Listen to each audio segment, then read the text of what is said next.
Dear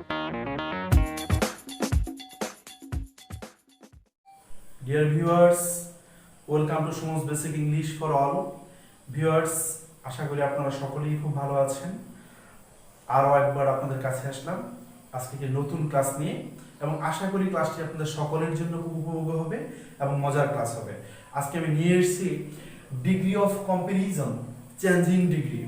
আমাদের খুবই গুরুত্বপূর্ণ এবং খুবই চেনা জানা, আমাদের শিক্ষার্থীদের জন্য অনেক সময় দেখি যে অনেকে মনে করেন কঠিন, আসলে কঠিন কিছু না। আজকে বিষয়টাকে আমি সহজ করে দিব, আপনারা আমার সঙ্গে থাকবেন প্লিজ। একটা অনুরোধ রাখবো, এখান থেকে না গিয়ে পুরো ক্লাসটা দেখবেন, না টেনে কিংবা না বেরিয়ে গিয়ে পুরো ক্লাসটা এনজয় করলে আশা করি এই ক্লাসটা করার পর ডিগ্রি আর কঠিন থাকবে না। So please let's start. একদম সহজ করে দেখাই দেবো আজকে ডিগ্রি কত সহজ। Changing degree, degree of comparison. তো আমরা জানি ডিগ্রি মানে হচ্ছে তুলনা, একের সঙ্গে অপরের তুলনা, বস্তুর সঙ্গে বস্তুর তুলনা হতে পারে। তো আমরা জানি ডিগ্রিকে তিনটি ভাগে ভাগ করা যায়। First one is positive, second one is comparative and third one is superlative. এবং এটাকে আমি সংক্ষেপে লিখেছি D1 for positive, D2 for comparative and D3 for superlative. এবার আসি, আমি এই চারটাকে খুব খেয়াল করতে হবে আমরা সকলে। এটা অবশ্যই খাতায় লিখতে হবে যদি আপনি ডিগ্রি ভালো করতে চান, ডিগ্রি বুঝতে চান। আমি নিশ্চিত করতে পারি যদি এই চারটাকে ভালো করে খেয়াল করেন তাহলে ডিগ্রি শেষ হয়ে যাবে, পজিটিভ, কম্পারেটিভ, সুপারলেটিভ সবগুলো। এবং আমি এক্সাম্পলসও দেখাই দেবো স্টেপ বাই স্টেপ, সঙ্গে থাকবেন প্লিজ। যেমন আমি প্রথম লিখেছি no other than any other the plus superlative adjective. Viewers, একটু সহজ করে বলি, অর্থাৎ আমাদের যখন পরীক্ষায় পজিটিভ, কম্পারেটিভ কিংবা সুপারলেটিভ থাকবে, সেখানে অবশ্যই এখানকার কোনো একটা ব্যবহার করা থাকবে। হয় দি প্লাস সুপারলেটিভ অ্যাডজেক্টিভ থাকবে, তখন আমরা বুঝে যাব this one is the superlative. যদি দ্যান এনি আদার ব্যবহার করা থাকে আমরা বুঝে যাব দিস ওয়ান ইজ কম্পারেটিভ। আর যদি নো আদার থাকে তাহলে বুঝে যাব দিস ওয়ান ইজ পজিটিভ। আবার ঠিক তেমনি করে যদি ভেরি ফিউ থাকে তবে আমরা বুঝবো পজিটিভ, যদি দ্যান মোস্ট আদার থাকে তবে বুঝবো কম্পারেটিভ, ওয়ান অফ দা থাকলে সুপারলেটিভ, তারপর সুপারলেটিভ অ্যাডজেক্টিভ হবে। অর্থাৎ এই যে আমি 6টা ওয়ার্ড এখানে লিখলাম বা লাইন লিখলাম, এই বিষয়গুলো যদি মাথায় রাখতে পারি, যেমন নো আদার সঙ্গে দ্যান এনি আদার সম্পর্ক, এখানে দ্যান এনি আদার সঙ্গে দি প্লাস সুপারলেটিভ অ্যাডজেক্টিভ সম্পর্ক, অর্থাৎ এই লাইনের সঙ্গে এখানকার তিনটা বিষয় এবং এখানে ভেরি ফিউর সঙ্গে এই তিনটা বিষয়। সো আমি বুঝলাম যদি দ্যান মোস্ট আদার যুক্ত কোনো সেন্টেন্স আমার থাকে তাহলে আমি বুঝবো এটা কম্পারেটিভ আছে। তো সুপারলেটিভ দিতে হলে ওয়ান অফ দ্য ব্যবহার করতে হবে, আর পজিটিভ করতে হলে ভেরি ফিউ ব্যবহার করতে হবে। ঠিক তেমনি করে আমি কোনো সেন্টেন্সকে দেখলাম যে দ্যান এনি আদার দেওয়া আছে, তাহলে বুঝতে হবে যে এটা কম্পারেটিভ আছে, তাহলে আমাকে সুপারলেটিভ করতে হলে দি ব্যবহার করতে হবে, আর পজিটিভ করতে হলে নো আদার ব্যবহার করতে হবে। তার চেয়েও সহজ বিষয় আরো নিচে আছে, চলুন দেখে আসি। আমি লিখেছি D1 তথা পজিটিভ ডিগ্রি শুরু হয় নো আদার অথবা ভেরি ফিউ দ্বারা, সাধারণত শুরু হয়, তবে সাবজেক্ট দিয়ে শুরু হতে পারে, সেটা খুবই কম এবং আমি সেটা দেখাবো শেষের দিকে। এবং D2 ও D3 শুরু হয় সাবজেক্ট প্লাস ভার্ব দ্বারা, অর্থাৎ কম্পারেটিভ এবং সুপারলেটিভ শুরু হয় সাবজেক্ট প্লাস ভার্ব দ্বারা। বুঝে গেছি, মূল শুরুটাই বুঝে গেছি। অর্থাৎ আবারও দেখাচ্ছি, ভিউয়ার্সকে খুব ভালো করে খেয়াল করতে হবে যে সাধারণত পজিটিভ ডিগ্রি শুরু হবে নো আদার কিংবা ভেরি ফিউ দ্বারা, আর ওদিকে কম্পারেটিভ এবং সুপারলেটিভ শুরু হবে সাবজেক্ট প্লাস ভার্ব দ্বারা। এবার আসি, যখন নো আদার হবে তখন সাবজেক্ট টু ভার্ব উভয় সিঙ্গুলার হবে, এবং যখন ভেরি ফিউ হবে তখন সাবজেক্ট টু ভার্ব উভয় প্লুরাল হবে। দেখা গেল। এবার আমরা উদাহরণ দেখব। এবার আসি, স্ট্রাকচারটা কি দাঁড়াবে, খুবই গুরুত্বপূর্ণ বিষয়। আমি আবার বলছি, এগুলো অবশ্যই লিখে নিতে হবে। তাহলে স্ট্রাকচারটা পজিটিভ স্ট্রাকচারটা কি হবে, নো আদার কিংবা ভেরি ফিউ। আমি বলেছিলাম যে পজিটিভ শুরু হয় নো আদার কিংবা ভেরি ফিউ দ্বারা, সো আমি লিখেছি পজিটিভ নো আদার কিংবা ভেরি ফিউ। তারপর আমাদের সেন্টেন্সে যার সঙ্গে তুলনা করা হবে ওই বিষয়টাকে নিয়ে আসতে হবে, তুলনীয় ব্যক্তি কিংবা বস্তু। এবার আসি, তারপর ইজ কিংবা, এবার বলি কখন ইজ আর কখন আর। যদি নো আদার হয় ভিউয়ার্স তখন হয়ে যাবে ইজ, যখন ভেরি ফিউ হবে তখন হবে আর। আমি বলেছিলাম নো আদার হলে সিঙ্গুলার হবে, ভেরি ফিউ হলে আর হবে। সো এখানে ভেরি ফিউ আর হবে, যখন নো আদার তখন ইজ হবে। আশা করি বুঝাতে পেরেছি। তারপর অ্যাজ বসবে, তারপর অ্যাডজেক্টিভের পজিটিভ ফর্ম। অ্যাডজেক্টিভের তিনটা ফর্ম থাকবে, পজিটিভ, কম্পারেটিভ এবং সুপারলেটিভ। আমরা পজিটিভ ডিগ্রিতে অ্যাডজেক্টিভের পজিটিভ ফর্মটাকে নিব, তারপর আবার অ্যাজ হবে, তারপর যে সাবজেক্ট থাকবে ওই সাবজেক্টকে রিসিভ করব আমরা। এবার আসি, কম্পারেটিভে কি হবে, খুব সহজ কথা। আমি এখানে লিখেছি কম্পারেটিভ শুরু হবে, অর্থাৎ D2 D3 শুরু হয় সাবজেক্ট প্লাস ভার্ব দ্বারা। আমরা বুঝিয়ে গিয়েছি প্রথমে কি হবে সাবজেক্ট, তারপর ভার্ব। এবার নিয়ম অনুযায়ী অ্যাডজেক্টিভের কম্পারেটিভ ফর্ম, যেমন good positive, better comparative, best superlative. তাহলে এখানে আমরা অ্যাডজেক্টিভের কম্পারেটিভ ফর্মকে লিখব। এবার আসি ভিউয়ার্স, দেন এনি আদার কিংবা দেন মোস্ট আদার। একটু খেয়াল করুন তাহলে কখন দেন এনি আদার, খুব সহজ করে আমরা লিখতে পারবো। যখন নো আদার তখন দেন এনি আদার, যখন ভেরি ফিউ তখন দেন মোস্ট আদার। তুমি কি লিখেছি? দেন এনি আদার কিংবা দেন মোস্ট আদার হয়ে গেল, এক কথায় চলে আসলো। প্লাস তুলনীয় ব্যক্তি কিংবা বস্তু, অর্থাৎ যাদের সঙ্গে তুলনা করা হয়েছে, অর্থাৎ অ্যাডজেক্টিভের পরের অংশটাকে আমরা নিয়ে নিব, হয়ে গেল। এবার D3 অর্থাৎ সুপারলেটিভের ক্ষেত্রে কি হবে? তাহলে কি হবে ভিউয়ার্স? ওই যে সেই একই কথা, D2 D3 শুরু হয় সাবজেক্ট প্লাস ভার্ব দ্বারা, অর্থাৎ কম্পারেটিভকে সুপারলেটিভ করতে বললে আমাদের আরো সহজ হয়ে যায়। যে সাবজেক্ট ভার্ব দেওয়া থাকবে আমরা ওই সাবজেক্ট ভার্বকে রিসিভ করলেই হয়ে যাবে। সো সাবজেক্ট প্লাস ভার্ব হয়ে গেল। এবার এই যে বলেছি দি ওয়ান অফ দা, তো এবার আসি ভিউয়ার্স, আপনার প্রশ্ন হতে পারে যে কখন দি কখন ওয়ান অফ দা। সহজ কথা, যখন নোয়া দ্বারা পজিটিভ থাকলে সুপারলেটিভ করতে আমরা কি দি নিব, অর্থাৎ দেন দ্বারা থাকলেও দি নিব। আবার যদি ভেরি ফিউ থাকে কিংবা দেন মোস্ট আদার থাকে তখন আমরা ওয়ান অফ দাকে রিসিভ করব, এই জন্য আমি লিখেছি দি কিংবা ওয়ান অফ দা। এরপর আসি সুপারলেটিভ অ্যাডজেক্টিভ, অর্থাৎ ওই যে বলেছি good better best, wise wiser wisest, tall taller tallest. এবার আসি প্লাস তুলনীয় ব্যক্তি কিংবা বস্তু, যাদের সঙ্গে তুলনা করা হবে ও বিষয়টা চলে আসবে। এবার ভিউয়ার্স চলুন এই স্টেপ থেকে আমি স্টেপ প্রমাণ করে দেখাবো কিভাবে এগুলো থেকে আমাদের ডিগ্রি হয়ে যেতে পারে। চলুন দেখে আসি। ভিউয়ার্স আমি একটা एग्जांपल এখানে লিখেছি, very few cities in Bangladesh are as large as Dhaka. আসি কি দিয়ে শুরু হয়েছে? ভেরি ফিউ দিয়ে, অর্থাৎ এটা পজিটিভ। তো কম্পারেটিভ করব, নিয়ম অনুযায়ী আমরা শুরু করব কি দিয়ে? সাবজেক্ট প্লাস ভার্ব দ্বারা। তো চলুন আমরা সাবজেক্টটাকে নিব ঢাকা, লিখি ঢাকা, এবং ঢাকা একটা সিঙ্গুলার সাবজেক্ট, সো ইজ। এবার আসুন ঘটনায় যাই, অ্যাডজেক্টিভের কম্পারেটিভ ফর্ম। তাহলে এখানে অ্যাডজেক্টিভ কোনটা? লার্জ। তাহলে এবার অ্যাডজেক্টিভ কম্পারেটিভ ফর্ম অর্থাৎ লার্জ লার্জার, সো লিখে ফেললাম লার্জার। ভিউয়ার্স আশা করি ক্লিয়ার, ঢাকা ইজ লার্জার। এবার আমরা জানি দেন এনি আদার কিংবা দেন মোস্ট আদার। তো চলুন আমরা নিজেরই বুঝে যাব কখন দেন এনি আদার কখন দেন মোস্ট আদার। যেহেতু ভেরি ফিউ তার নিঃসন্দেহে দেন মোস্ট আদার, তো লিখে ফেলি লার্জার দেন মোস্ট আদার। এরপর আমি বলেছি তুলনীয় ব্যক্তি অর্থাৎ যাদের সঙ্গে তুলনা করা হবে ওই অংশটাকে নিয়ে আসবো, মানে বাক্যের বাকি অংশ। তাহলে এখানে কাকে তুলনা করেছি আমরা? Cities in Bangladesh.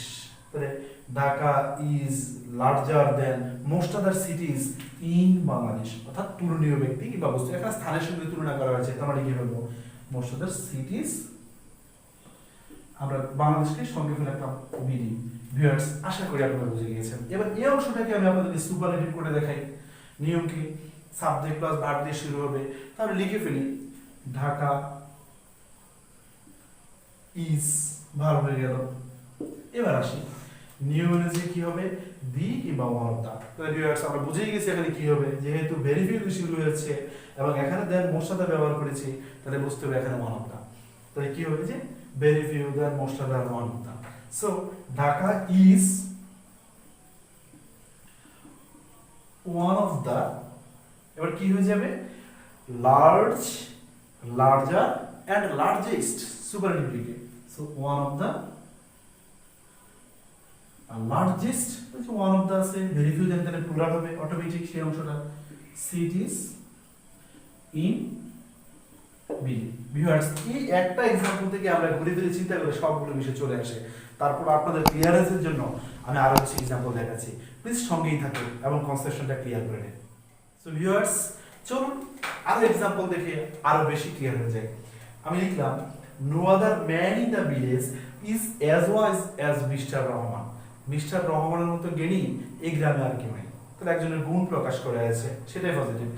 এবার যদি কম্পারেটিভ করি, আশা করি আপনারা ইতিমধ্যেই বুঝে গেছেন কি হচ্ছে। তো আমি জানি কম্পারেটিভ করার সময় কি হবে, সাবজেক্ট প্লাস ভার্ব। তাহলে এখানে মিস্টার রহমানকে আমরা সাবজেক্ট করে দিব যার সম্পর্কে বলা আছে। তাহলে মিস্টার রহমান হয়ে গেল, তারপর সাবজেক্ট সিঙ্গুলার, সুতরাং ইজ। এবার অ্যাডজেক্টিভের কম্পারেটিভ ফর্ম তুমি লিখে ফেললাম ইজ ওয়াইজার। তারপর যেহেতু নো আদার তাহলে হবে কি? দেন এনি আদার, তাহলে লিখলাম is wiser than any other হয়ে গেল কিন্তু। এরপরে তুলনীয় ব্যক্তিগত বস্তু, তাহলে কার সঙ্গে তুলনা করা হয়েছে? গ্রামের মানুষের সঙ্গে। তাহলে mister Rahman is wiser than any other man in the village, তাদের সঙ্গে তুলনা করা হয়েছে, গ্রামের মানুষদের সঙ্গে। সো এই অংশটাকে লিখব, any other man in the viewers. আশা করি খুব ক্লিয়ার হয়ে গেছে। তারপর এটাকে যদি আমরা সুপারলেটিভ করি, আমি আশা করি আপনারা সহজেই পাবেন। সো আবার সেই সাবজেক্ট ভার্ব, এখানে যে সাবজেক্ট ভার্ব আছে তাকেই রিসিভ করে ফেলবো। তাহলে কি হয়ে যাবে? মিস্টার রহমান ইজ, বুঝলি কি হয়ে যাবে? নো আদার দেন আদার, সুতরাং the mister Rahman is the wiser wisest. তাহলে কি হয়ে গেল? Is the wisest. এরপর বাকি অংশ লিখে ফেলি, ম্যান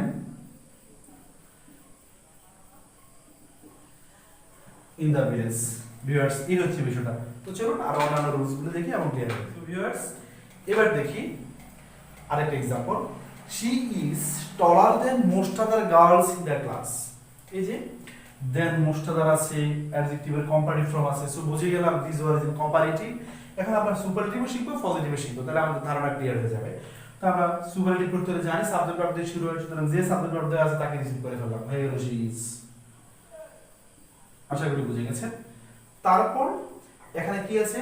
দেন মোস্ট আদার। তাহলে আমরা জানি এখানে সাবজেক্ট ভার্বের পরে দি কিংবা ওয়ান অফ দা। তো দি হচ্ছে দেন এনি আদার হলে, আর যেহেতু দেন মোস্ট আদার তাহলে কাকে নিব? ওয়ান অফ দাকে। তাহলে হবে she is one of the, she is one of the. তারপর সুপারলেটিভ অ্যাডজেক্টিভ অর্থাৎ অ্যাডজেক্টিভের সুপারলেটিভ ফর্ম। এই যে আমি লিখেছি এখানে টলার, তাহলে টল, টলার এন্ড টলেস্ট। কি লিখবো? She is one of the tallest. তারপর তো বাকি অংশ বুঝিয়ে গেছি, তার সঙ্গে তুলনা করা হয়েছে, tallest girls in the class. যে কথা বলছিলাম, যখন দেন মোস্ট আদার তখন কিন্তু প্লুরাল আসে, ভেরি ফিউর বিষয়টা আসে। এবার আসি, যদি এটাকে পজিটিভ করি ভিউয়ার্স অর্থাৎ ডি ওয়ান করি, তাহলে কি দাঁড়ায়? আমরা জানি এটা শুরু হবে নো আদার কিংবা ভেরি ফিউ দিয়ে। তাহলে সহজ কথা, এখানে যেহেতু দেন মোস্ট আদারের কাজ আছে, তাহলে বুঝে গেছি পজিটিভ শুরু হবে ভেরি ফিউ দ্বারা। তো শুরু করে দিই, ভেরি ফিউ,